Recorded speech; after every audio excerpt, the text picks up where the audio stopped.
अस्सलाम वालेकुम, welcome to my YouTube channel. Branches of biology में आज हम अपने सेकंड लेक्चर को डिस्कस करेंगे, जिसमें हमारी जो रिमेनिंग ब्रांचेस हैं हम उसके बारे में पढ़ेंगे। फर्स्ट ऑफ ऑल हम पढ़ेंगे मॉलिक्यूलर बायोलॉजी। मॉलिक्यूलर बायोलॉजी क्या है? The branch of biology deals with the study of biological molecules. वो ब्रांच जिसके अंदर हम बायोलॉजिकल मॉलिक्यूल्स को स्टडी करते हैं उसे हम मॉलिक्यूलर बायोलॉजी कहते हैं। अगर आप इसकी एग्जांपल्स देखें तो इसके अंदर आएगा कार्बोहाइड्रेट्स,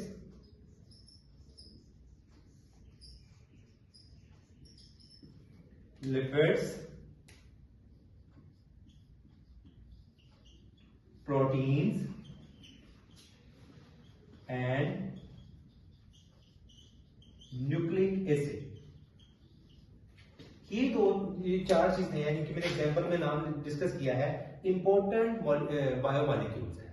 और आप जानते हैं केमिस्ट्री में भी आपने इसको पढ़ा होगा कि मॉलिक्यूल्स जो हैं कंबिनेशन ऑफ एटम्स होते हैं। तो हमारी जो बॉडी है उसके अंदर 16 टाइप्स के बायो एलिमेंट्स पाए जाते हैं जो कि इंपॉर्टेंट कंपोनेंट है हमारी सेल का, हमारी बॉडी का। एम्ब्रियोलॉजी अगर इसकी बात की जाए तो branch of biology in which we study about the process of development of organism from fertilized egg, यानी कि वो ब्रांच जिसके अंदर हम एक ऑर्गेनिज्म की डेवलपमेंट को स्टडी करते हैं।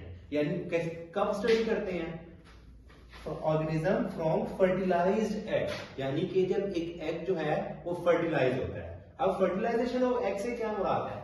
हम सबको पता है, जब आप रिप्रोडक्शन के चैप्टर को डिस्कस करेंगे उसमें देखेंगे कि मेल की तरफ से जब मेल में स्पर्म प्रोड्यूस होते हैं और फीमेल में एग प्रोड्यूस होता है। इन दोनों के कॉम्बिनेशन से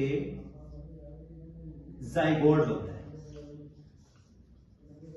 जब स्पर्म एग के साथ मिलता है उसके रिजल्ट में जाइगोट बनता है और इसको हम कहते हैं फर्टिलाइज्ड एग, यानी स्पर्म का एग के साथ मिलना। तो यहां पर एम्ब्रियोलॉजी, उसके बाद हमारी थर्ड डेफिनेशन है जेनेटिक्स। जेनेटिक्स नाम से ही हमें शो हो रहा है स्टडी ऑफ जीन्स। ये तो याद रखने का तरीका है, study of genes is called genetics. अब यहां पर the branch of biology deals with the transfer of characteristics from parents to offspring, यानी कि वो ब्रांच जिसके अंदर हम कैरेक्टरिस्टिक्स जो हैं वो पेरेंट्स से बच्चे के अंदर या ऑफस्प्रिंग के अंदर किस तरह ट्रांसफर होते हैं उनकी स्टडी करते हैं।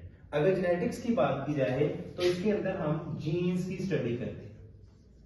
जीन्स कहां प्रेजेंट होते हैं? जीन्स जो हैं वो क्रोमोसोम्स के ऊपर प्रेजेंट होते हैं। ये क्रोमोसोम्स के ऊपर से ट्रांसफर होते हैं गैमीट्स के थ्रू और पेरेंट से नए बनने वाले ऑफस्प्रिंग के अंदर।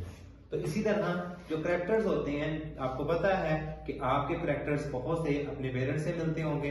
तो आप लोग देखिएगा कि आपकी आंखें, नाक के ट्रेड्स जितने भी हैं, बाल, जितने भी कैरेक्टर्स हैं, कौन कौन से आपके पेरेंट्स से मिलते हैं, इसको जरूर चेक कीजिएगा और एक लिस्ट बनाइएगा।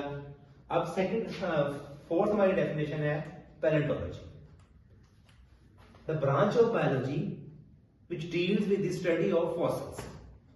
फॉसिल से रिलेटेड जो हम इल्म हासिल करते हैं बायोलॉजी में उसे हम पैलेंटोलॉजी कहते हैं। अब फॉसिल्स क्या होते हैं?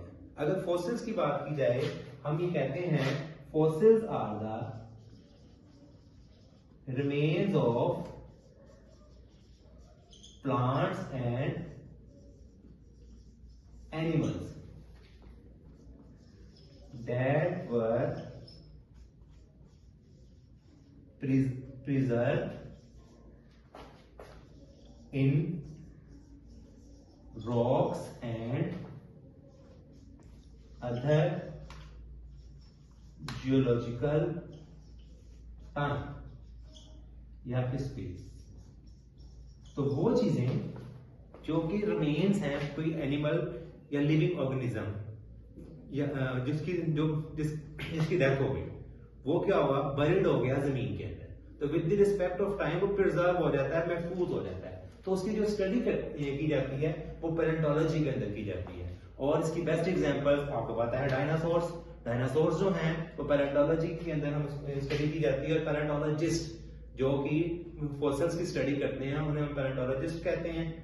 इसी के साथ नेक्स्ट डेफिनेशन की तरफ मूव करते हैं, टेक्सोनॉमी। ये जो फॉसिल्स की डेफिनेशन है ये पेपर पॉइंट ऑफ व्यू से मोस्ट इंपॉर्टेंट डेफिनेशन है। Again, taxonomy, classification of organisms into groups and subgroups on the basis of similarities and differences. किसी भी organisms को उनके characters की बेस के ऊपर ग्रुप्स और सब ग्रुप्स के अंदर डिवाइड करना, इसे हम taxonomy कहते हैं। यानी nomenclature करना, nomenclature के अलावा उनकी जो है, अगर एक तो nomenclature है जिसमें हम organisms को नाम देते हैं। taxonomy क्या है? टेक्सोनॉमी के अंदर हम ऑर्गेनिजम्स को क्लासिफाई करते हैं, किंगडम, फाइलम, क्लास, ऑर्डर की बेस के ऊपर इनके जो मिलते जुलते कैरेक्टर्स होते हैं वो एक जगह पर जिनके कैरेक्टर्स मिलते हैं उन्हें एक ग्रुप में रख लिया जाता है। उसी बेस के ऊपर हम इसको स्टडी करते हैं टेक्सोनॉमी के अंदर। नेक्स्ट डेफिनेशन की तरफ चलते हैं, इकोलॉजी, रिलेशनशिप या interaction between organism and their environment is called ecology.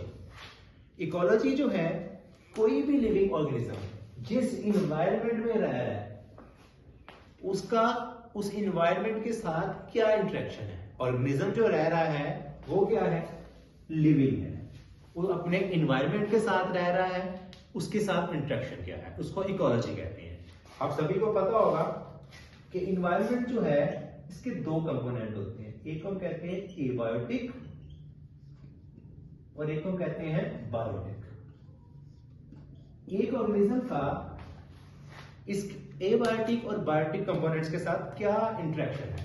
Abiotic के अंदर हम एयर ले लेते हैं, ठीक है, वाटर ले लेते हैं, ये नॉन लिविंग है सारे, तब उसके बाद लाइट ले लें, ये सारी चीजें एबायोटिक कंपोनेंट्स हैं।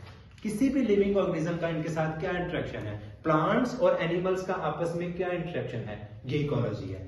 आगे आता है मेरीन बायोलॉजी।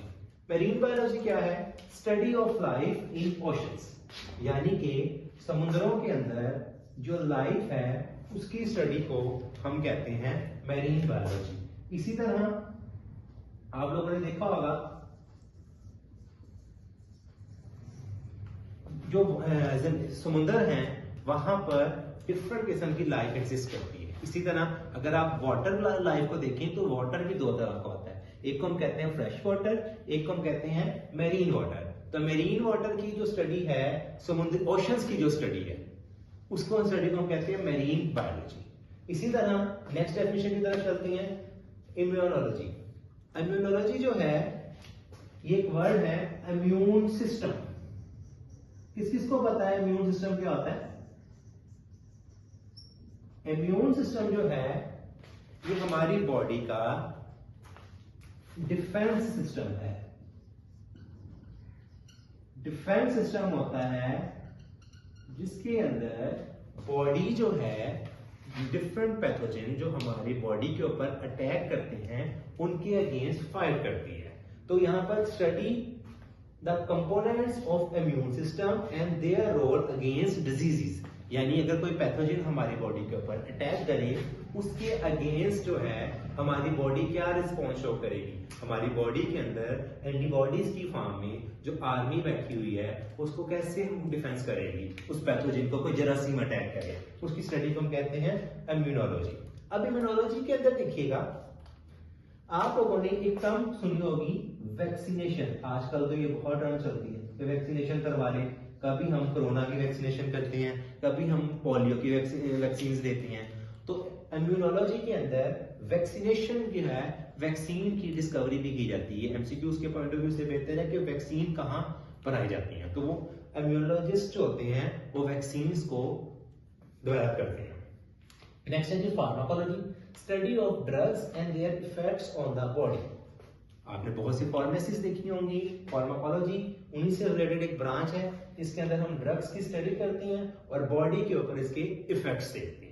इसको हम स्टडी करते हैं फार्माकोलॉजी के अंदर, और इनको स्टडी करने वाले को कहते हैं फार्माकोलॉजिस्ट।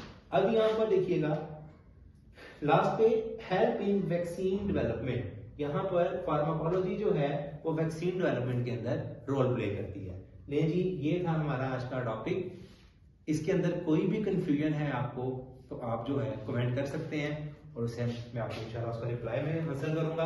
और इसी तरह इन टॉपिक से रिलेटेड हम अपने चैप्टर वाइज जो है वो नोट्स भी रेडी कर रहे हैं। अगर उसकी कोई ज़रूरत हो तो आप नीचे दिए गए नंबर पर रब्ता कर सकते हैं, हम आपको वो PDF फॉर्म में या हार्ड फॉर्म में अपनी वो नोट्स सेंड करेंगे। Thank you so much. अल्लाह हाफिज़।